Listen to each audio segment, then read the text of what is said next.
Episode 50 of the Mainly Golf Show here. 50. Twig, Hep and Marv. We've reached the half century. Raised the bat, but we're going to get to three figures. We're here to preview the US Open 2025. Heading to Pennsylvania this week. Oakmont. It's going to be a really tough test. Bryson Dechambeau is the defending champion and about 7-1, I think. Second favorite with the odds makers. However, it would be folly of us to not reflect on a staggering performance from Marv last week. 2 points each way on Ryan Fox. He did a lot of research, a lot of prep into that. And Foxy delivered the goods when needed. He won at fourth playoff hole, having made an 18-footer at 18th in regulation to get to a playoff in the first place, matching Sam Bird's total of 18 under par. Marv, well done. Yeah, the broken clock strikes, I think. For people who are listening to this on audio, Marv has got a picture. He's gone out and sought out a picture of a broken clock in image behind him to really reflect this pun. Even though the fact he tipped up Bryson to win the US Open 12 months ago, I think 5 points each way, 18s. He did have 10 points each way on Scottie at the Memorial, and he has had 2 points each way in Fox. So he's up for the last 12 months. Hep and I, however. Yeah. Carry on, Marv. We have some of that form, Marv. It's going to be a good second half of the year, lads, I think. But Marv, Fox saying that's another 150. Were you watching it last night? I did. I watched kind of part of the back nine. To be fair, when I saw that Burns had shot what he'd had and he was clear, and I think Fox had. Did he have to make 2 birdies in last 4 holes?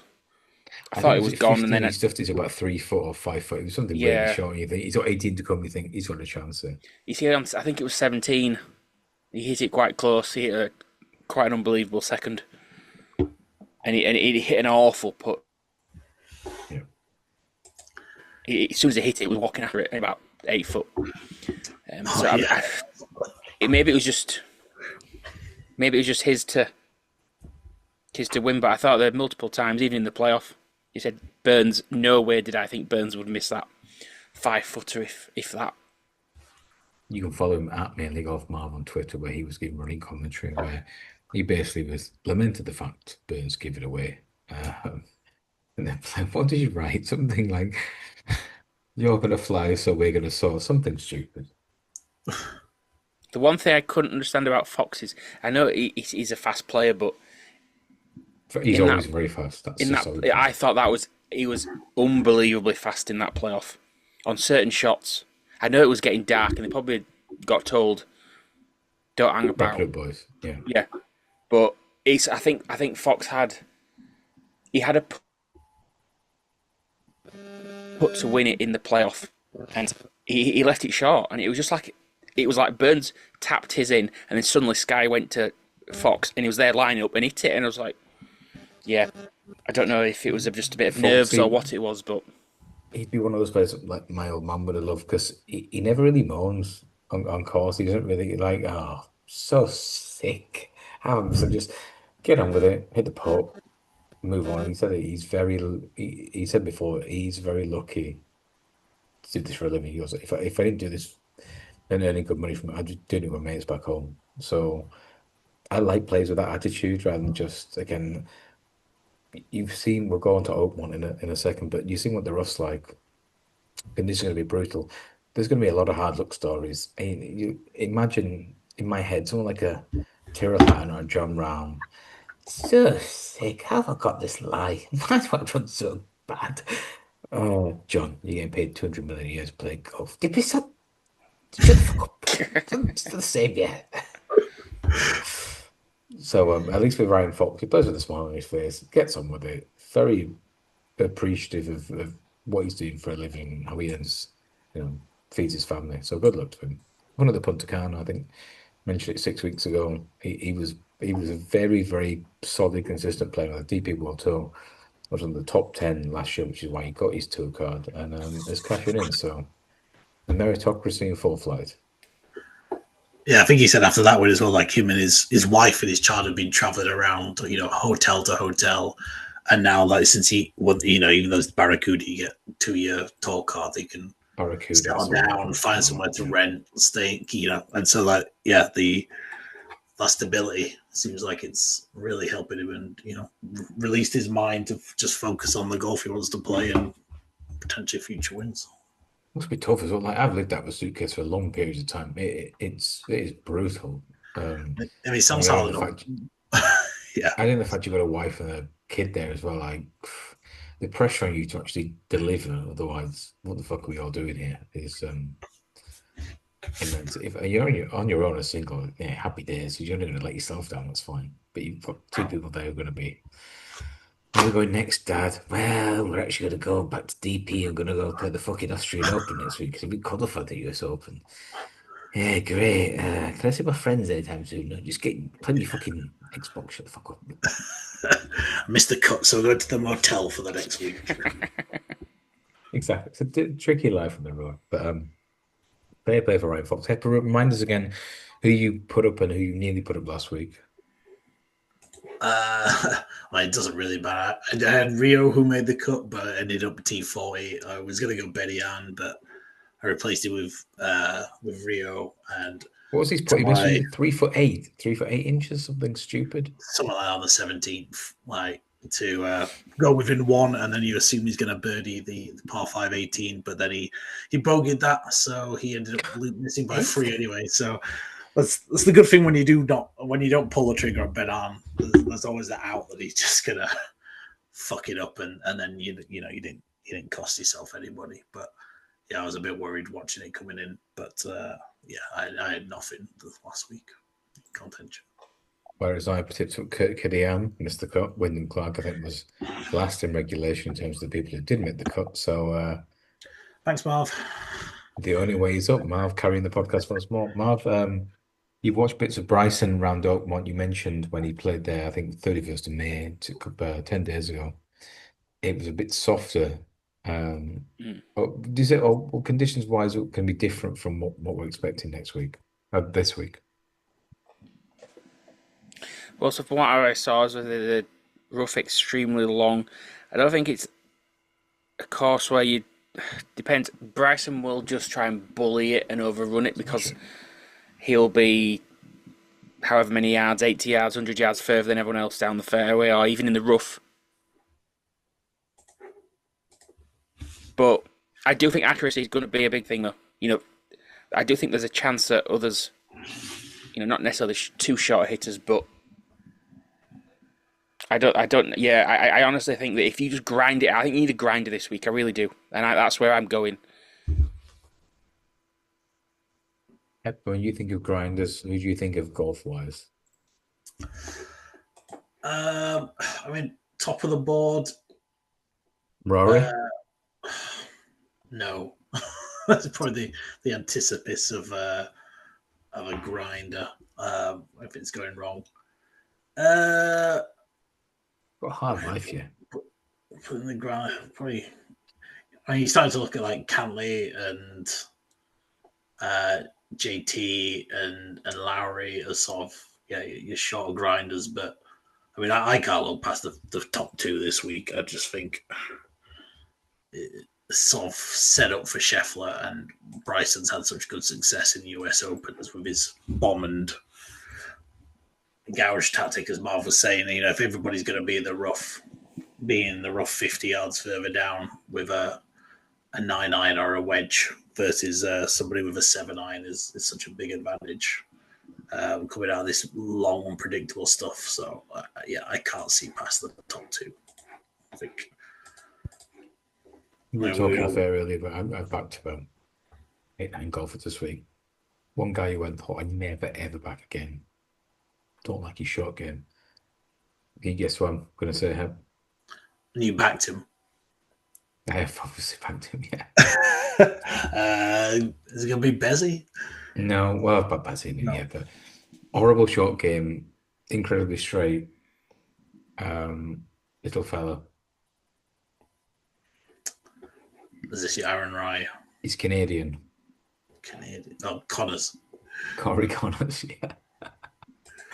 50-1, I was looking at the stats, like he is so consistent to the green, and you're saying about short. You need a good scrambling game. He's generally a good scrambler, just a poor putter, especially within like 5 to 10 feet. But if he can keep the ball out the rough, which he generally seems to be quite good at, and his record of majors is better than kind of expected. I'm looking for people who've been around a while. I think you need that kind of maturity, kind of get flustered when you are. There are going to be stretches where you're going to make lots of bogeys. That's fine. It's a US Open. Connors has been on tour now for 8 years. Yeah. And finished T8 in the Masters, T19 PGA. He was T9 at the US Open. He made the cut in all four majors last year. Finished T38 and better. I'm looking to try to build a profile more so than a specific guy and a price. And I think it's so hard. Like if you are lumping on Scottie this week at 3-1, you're just expecting. Marv has said this in the past. Scottie's got an A game, a B game, and a C game. You're just basically banking on that A and B game turning up. But if he starts to miss a few fairways, it's all pot luck. I don't say you can back on the Masters, yes. PGA, yes. I don't say you can back Scheffler a 3-1 for the US or the Open Championship. Is he the same? Is that how short he is for the Open as well? I think he's about 4.92 for the Open. But like a lot of it will depend on the draw and the wind water. Because I do think this course does set up Scheffler better than other. Like, I don't think he suits a course like Pinehurst. I just think this is a bit more traditional for him. But as you say, at the price, from a betting point of view, I'm more than happy to go elsewhere. Does Scheffler win 1 in 4 US Opens? Playground team. I don't think he does. I think probably 1 in 5 or 6. Hep will tell you that he's like the best player since he's better than Tiger, isn't he? Better than Jack Nicklaus, so Yeah. should be fucking 6-4, really. Yeah, I mean he's got a pretty decent record in US Open. Like he's got a 7th, a 2nd, a 3rd, and then a 41st at Pinehurst. But so he's basically the Arsenal of fucking golf. But he was open quite open that the Pinehurst stuff didn't suit him. But I mean, I think he's obviously he's going to be up there. I mean, he's going to be top 10, probably top 5, as a bare minimum. It's going to be a high scoring week. The winning score is going to be between -2, probably not better than -2. By the what Bryson was saying on that video, and that's Scottie's game, right? Play for par, middle of the green, and let everybody else make the mistakes around him, as well as hit some amazing approach shots, like to get these birdies. So you're probably right. He's not going to win 25% of the time, but he's going to be right up there. I can't see him failing. Like, I don't know how much of this driver is played on Rory. Obviously, he missed the cut last week. Cheating driver. I didn't see any of his first 2 rounds to how wayward he was with his new driver. But I wouldn't be surprised if McIlroy did miss the cut after what we did at the Canadian.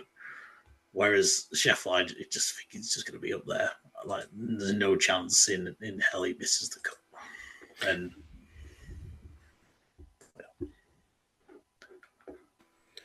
Marv, what do you make of Rory's chance this week? He's on the drift. Obviously, he came up fighting last week in Canada, saying, well, Scottish drivers picked as well. No one said shit. Did he say something? I'm surprised he had a fucking interview, to be honest. But he said I think it's leaked and yeah. Part of me does think that maybe as it's settled in, that Rory has achieved that kind of career goal. I don't know. I do wonder. That's it. To me, he's now got to go and win. Does he just go and have to win even another signature event, just to prove that he still wants it in golf? He still wants to go out there. I mean, he definitely said as well. Well, I just saw a quote that he had sort of taken his just step back a bit. Wasn't as motivated since getting the Grand Slam, which we could all appreciate. You go and party for a few weeks. He's basically achieved the thing he's been trying to do for 30, 32, 33 years. Yeah. It's like when you play, it's like when you take something like Barnet, right? To win the Champions League and you win the Champions League. What the fuck do I do now? Do another season? That can't be asked. Fucking, what else is to achieve? I get it. It makes sense. Yeah, I mean, Marv put the hot take in the chat earlier this week that Rory could retire after the Ryder Cup, and I don't think I'd be that surprised if he did, to be honest. Especially if Europe won it, and just went to focus on his family. He doesn't need any more money. The one thing I TGL and it's just he'd just do a Tiger and just turn it when he wants, pretty much, or like a semi-retirement. Yeah, probably. Yeah, just play the Masters. Maybe play the Opens, play the Masters. Well, as you say, and the family element, and he's having a house. I was reading in Wentworth, renovated. He's owned it for however long and spending however much, and so over time we'll start to relocate a bit more back to the UK. Be buying XRP, should we? So, I still will be on, obviously, much more on the side of it'll continue, but something in the back of my mind, it seems a bit strange that, and with living everything that's gone on with him, it would be the biggest, middle finger to golf to say, look, I don't need you anymore. You need me more than I need you. But yeah, definitely. I don't necessarily think to golf. I think he's got a bit of an umbrage with the PGA Tour at the minute, especially given the fact he was the poster boy for speaking out about we are the PGA Tour, don't need to live golf, and then he found out Jay Monahan was actually negotiating with the Saudis behind his back. I think he felt you made me look a right twat here. He always speaks so fondly of the DP World Tour. He was crying when he reached he went Sevi, didn't he, for 6 DP Order of Merits back in November? I could see him just thinking a can't be asked going back to America. Bring the family back. So they said he's got a house in Wentworth. He has a house in Northern Ireland, near his parents. Can I be asked fucking off to America? No, not really. Why don't you play, like they said, play the Masters, play the US Open, play the Open, play the PGA, maybe the Players. But he does look increasingly frustrated. He's got a lot of money in the bank. Yeah. He's finally ticked off that Grand Slam. And I always remember AP becoming 20-time champion jockey. I think he got his 200th winner for the season. It was in the Game Spirit Chase at Newbury. When I'm retiring in the year, can't be asked for this anymore. I've dedicated my life to this. Like, what am I doing? Because if he won another 2 majors and ended with 7, no one's going to think about him any differently than they do at the moment. If that's his legacy of, I'm going to grind for another 7 years to get another 2 majors. That's the thing. If he retires now, like Mal says, if he is a part of a Ryder Cup team that wins in America, having done it with the team in 2012 in Medina, to win as part of, once is a fluke, right? Once fair enough, but he did it twice. It's like if you're a part of an England team that wins the Ashes and down under more than once, okay, you're obviously very good. And if he plays another 7, 8 years just to win one more major, that ratio is fucking shitty. You know what I mean? He's played 4 a year for 20 years. Yeah. For 80 majors, you've won 6. Given how you're the best player in the world for about 10, 12 years. You bastard. Tiger won 4. Tiger won 15 again. 14? No, 15, right? 15. Yeah, the Masters in 2018 was 15. Yeah, just levels. So we could see. But I'm guessing neither of you two would fancy Rory this week. No, can't do it with the driver issues and missing the Canadian. Like, it's probably foolish. It's probably overreacting too much to the guy that was playing, best in the world before the Masters, and now just fully fading him. But yeah, it's a reason to get out. And Golf is such a fickle game, and golf punting's such a fickle game. Rory was 9-2, playing in half the size of a field, like literally 2 months ago. He's now 12-1. You mentioned Scottie Scheffler. The two people in between them in the betting are John Ram was best price now 11-1, and Bryson DeChambeau at 7-1. Now, would you fancy Bryson to go back to back? I'd be more than happy to see him win. Do I fancy him? I just know I don't. I just have this nagging doubt that he's just gonna, when Scotty's on it like that. I just don't think Bryson can he overcome sometimes his iron game that he nearly did at the Masters for 3 rounds. His short game kept him in it when he wasn't quite on it. But I having 3 majors and all 3 being US Opens, that would be weird. Marv, as you say, I think Hep said earlier, I'm sure Bryson will be up there. I'm sure he'll be thereabouts, but I think he'll just fall short. Tiger's 3 US Opens, can you name them all? I'm sure you 2000 at Pebble, won How by many shots? 12. Won by 15 shots. 15, he got even more. Maybe he's leading by 12 after 3 rounds. And Miguel Jimenez, those two fucking handicappers, those two shit players. He's only beaten those pub players back 20 years ago. I remember, I think Tiger was the only player under par. Everyone else was over par. Then he won. Yeah, Tiger's score was 12 under. Yeah, the next best was 3 over. Maybe that's a good weather wave. I must have got lucky. You've got the look of the draw, yeah. Obviously he won in 08. I'll go to that one because 08 at Torrey Pines. You love that playoff with Rocco Mina. Yeah. Honestly, some of the shots in there, it's like, to be fair, the birdie he made on the 18th hole to force the playoff, drove it in the bunk on the left, threw his club down like John Rahm would, and then didn't. So that was the second shot. So put it in the bunker, and then he laid up and he missed the fairway in his layup. Threw the club down in anger. And then out of kind of like semi-rough onto a green that was lightning fast. Somehow got some backspin. And then managed to hold like a 15-footer. And that is probably the standout thing that Scheffler doesn't necessarily do. Not that it's a bad thing, but Scheffler doesn't have those moments, does he? He's just yeah.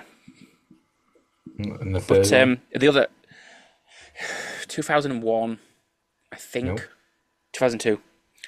Sorry, because so 2002 he won the Masters and the US Open, and then went to Troon, and I think just had an awful 3rd round at Troon. So the venue 2002, I would say Bethpage. Correct. Again, they look at the final round. He won by 3 shots from those shit fucking players again. Phil Mickelson, Sergio Garcia, Nick Faldo. Fucking Nick Faldo. He must have been past it at that point. Tell you what are they? And behind Jeff Mager, Scott Holt, Billy Mayfair, Patrick Carrington, Nick Price. But Tiger was beating Sergio by 4 heading to the 3rd round. And Sergio shot 67. What happened there? Tiger was 4 clear heading to the last round. Sergio shot 74 in the final round. But yeah, no players have gone back to back in the US Open bar Brooks Koepka in the modern era, which I thought was quite fascinating. So you say Bryson, you fancy him to be up there, but I think he'll Not challenge. for you. And to be honest, just to add in Ram, who's in there, it wouldn't surprise me if he's in there and he has a decent finish, probably a top 10, another top 10 for Ram. But I can't see him Just like winning. playing live golf. Yeah, I can't see Ram winning. No Rambo for Marv. Hep, give us your first pick. Yeah, We've that'd be just run worse over than 20 Rory minutes. winning the Masters. So yeah, I'm just doing one pick, and I'm just going with the Just two one? favorite. No, Hep, you know Yeah. the rules. You've got to pick two. No, you don't. Marv? Marv went 10 points on Scotty at the Yeah, CJ. but funnily enough, Scotty was 11-4 that week. He is basically 11-4 this week. Yeah, that's yeah, it was a good price back at the CJ Cup in hindsight. But yeah, as we said, I just can't see Bryson and Scotty not being up there. So I'm going back. Go for a forecast. I'm going back for my dual forecast. Okay, now. It's probably a ridiculous price. Well, it is a ridiculous price. But yeah, Scotty and Bryson, I think it's just between those two. Bryson's game works so good at the US Opens. Just bob it up there. He loves it, doesn't he? He loves that type of golf. Yeah, have the distance advantage, and everybody's hitting from the rough, but you're a lot closer. So yeah, I'm going Scotty and Bryson dual forecast at 16-1, 10 points. I didn't realize Bryson said he played at Oakmont in 2016. So how old would Bryson have been there? 20. He came T15. Bryson's. I clicked on him. He was born in 1993. So yeah, Bryson's 31 now, so he'd have been 23, 22. And he said, like, I think a different game now. He said, I've had so much power. It gives you such an advantage in terms of being able to clear certain bunkers. But he said he actually led during the second round and just wasn't mature enough to kind of get it done. That's why I mean I think you need people with a bit of tenure. So again, I'll put 3 up this week and leave Marv up to actually tip a winner. Aaron Rai, Daniel Berger, and Cameron Young, 80s, 90s, 100s will go 3 points each way, 2 points each. 1.5, 2, 1.5, 1.5, and 2. But the 3 of them have all been around for a long time. Cam Young played well last week. Made a bad 6 at 18, otherwise probably should have been in a playoff, especially after his tee shot. Great record in majors. He was T2 at the Open in 2022 when Rory should have won, when Cam Smith won at St Andrews. Daniel Berger's been around a while, finally getting back to form after his shoulder injury. And Aaron Rai, I can't respect a man who plays golf with 2 gloves. However, he won his maiden championship last year when... How did I get screwed? That's the one where Grazeman shot for a quad bogey, didn't he? Yeah. Guess why I'm wrong. But Rai's very steady. T19 in the US Open last year. Played both majors this year, both in the top 25. How many 80s, places do you have 90s, in all those? all 10 places. 80s, 90s, 100s. Aaron Rai, Daniel Berger, Cameron Young. That's called media training, Marv, just in case you're wondering. I'm going to be on Racing TV next month, live from the Curragh, but it's a different story. Marv, over to you. Yeah, I don't have that subscription, so I won't be able to watch Twig. So I'll send you the video. yeah, well, if it's any good, they might stick it on the X. If I tip a winner, well, So you'll have to say something about chest shave because very hairy. It's just a baggy, like, anyway. Not about the t-shirt. First things first. Technically, Hep could go straight forecast to make it 2 bets, if he really wanted, possibly. We'll allow him. He's fine. Yeah, but Moving on. The So winner in 6 months. Leave him alone. do better than you this season. 6. We could have Cam Davis last year at 70s. Don't get into the record, Miller. You're 100 points worse than me this year so far. Good old Evan, right? Marv, over to you. Yeah, my big thing, or big statistic that I've followed this week is accuracy. I know we've talked about the top few in the market, and it wouldn't surprise me if Scottie goes and wins and whatever, but I just can't. I think I'm more than happy to try and take bigger prices, see if I can get a place this week. So I have gone with Russell Henley. He's 50s, 8 places. Yeah. And the other is, I think you mentioned him, Twig, Corey Connors. He's also 50s. Sick when Connors wins this week, and I'm raging I didn't put him up. Places. Now, Russell Henley, both of them are in the top, I think the top 15 or maybe the top 12 driving accuracy this season. Obviously, Russell Henley's won this year. Corey Connors can't seem to get over the line, but I just think they're both... Grinders is probably not the greatest, or they're not flash, but they're not flash. Not going to do anything. Exactly. Very steady away. That's it. Now, Oakmont does have a few holes that are potential risk reward.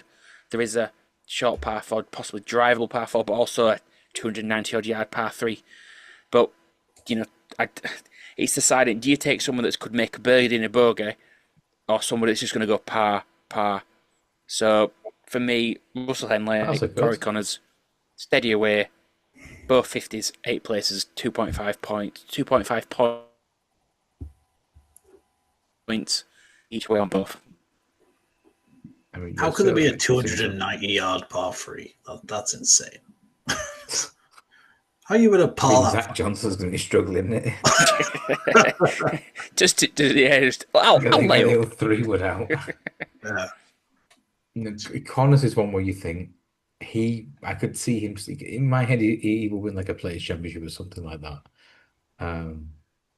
Yeah, Connors. Once I've backed him, he's one of those that could just nerdle his way around. He's like in cricket terms, it's a bit like a Damien Fleming, a bit like a Paul Collingwood. Just keep ticking over, get those singles. I think, as I said before, when Scottie goes that short, then it does mean that in theory, some of the other out there are going to be slightly bigger.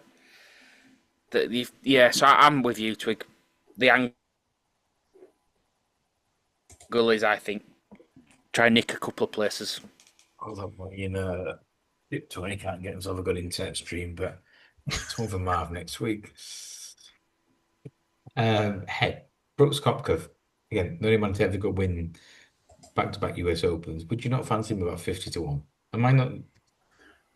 No, I think everyone's living in the past with Koepka. I mean, if he wins one in the next 3 years, everyone, the stereotype's going to come out about his drive and that he only cares. But I haven't seen him do anything in a major over the last 2.5 years. He's not lighting up on live. He got another T15 this week. We're looking. I'm not worried about this. Koepka at majors thing anymore. I think it's past. Because you'd get tempted at 66 his track record, but to me, it's just he's so big a price given his record in majors, right? Like, I know he's not done electric in terms of live golf. This season he finished he finished second in Singapore. Since then, T18, T30, T17, T33. But he does come alive he comes alive in majors. He missed the cut at the Masters on the PGA. Interesting one. Marv, in terms of the live golfers this week, would it be a big feather in their cap if they were to win a major this year? They've obviously got John Rahm and Joaquin Niemann, who won last week. Tyrrell Hatton, mentioned Brooks, a few others at bigger prices. Do they need to kind of have that tentpole success now on the big stage to cement them? I obviously forgot Bryson. I do think Bryson will be on the PGA Tour next year, though. Well, that's what I mean. I think, to be honest, for Liv to have. I think it needs to be somebody other than Bryson, and probably someone other than Ram. Because Neiman needs to win it this week. But he needs someone like him because he's been hyped. He needs a player that lives a soul in a way that he wasn't established already. Like they said, Ram and Bryson are established. Cam Smith he was somewhat, but he's just fallen off. But yeah, somebody other than Bryson and John Ram, if they could win, then that to me that would be huge for Liv. But yeah, they really need that somebody else, don't they, to give it a bit of more legitimacy. That like you said, Neiman I think is the obvious candidate, or Hatton. Just Hatton true, could be established, but yeah, it's sort of a homegrown Liv player to come in and challenge. But no one's going to win that isn't a big name already this week. Nobody is. Yeah, like a Ryan Gerard is not winning the US Open at Oakmont. Can't wait to clip this up when he wins by a shot on Sunday. So there's 156 runners this week at Oakmont. Hep's going for the favourite to be the second favourite in a cheeky reverse forecast. Dark one for Mr. Hep. Marv, can you confirm your tips again for the fans out there? Russell Henley. It's embarrassing, that Hep, by the way. That is embarrassing. Not if it wins. I'll have a better chance on Sunday than you two mugs. I'm waiting for Willis to win it now. It was sweeter.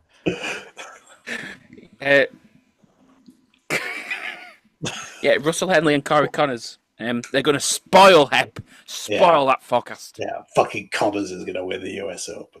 You don't need it. I take a second. Scottie, Corey Connors, Bryson. There we go. It was that combi tricast. And for me, again, it's the three guys who've been around a bit. Each one of the first major. Daniel Berger, 2 points each way, 80s, 1.5 points each way on Aaron Wright, 100s, and 1.5 points each way on Cameron Young, 80s. I've also backed Min Woo Lee, and Corey Connors. God, that's too many. But I do think we can get Scottie beat this week. I think we can get Bryson beat. We can definitely get Rory beat. And Rambo. Rory missed a cut. Give it a vote for tied 8th. Hep, do you have a hot take for this week? Any prediction? Marv's obviously said he thinks Rory could retire by the end of the year. Anything you want to add? Nope. No Felden this week. Scottie should be fine. There's the PGA last year, but golf is a bit quiet at the minute. We need something to spice it up. But we'll see. That's our US Open preview. The other thing, I don't think it's too out there, but the way Keegan Bradley's playing, I think he's potentially going to automatically qualify for the Ryder Cup. Whether he plays in the Ryder Cup is another thing. There you go. Hep, winning score this week, please. -3. Marv? I want to say over par because I want to see an over par winner in a tournament, but I think the cost has got to dry out a lot from what I saw from Bryson's preview, so I'm going to go -4. I'll go -2, but we'll see an under par winner. In the middle. Fingers crossed. Aaron Wright will be lifting the trophy with 2 gloves on Sunday. I've been Twig, he's been Hep, and he's been Marv. We'll see you all next week. 15 and out. We'll hopefully raise up in another 50. Ta-ra!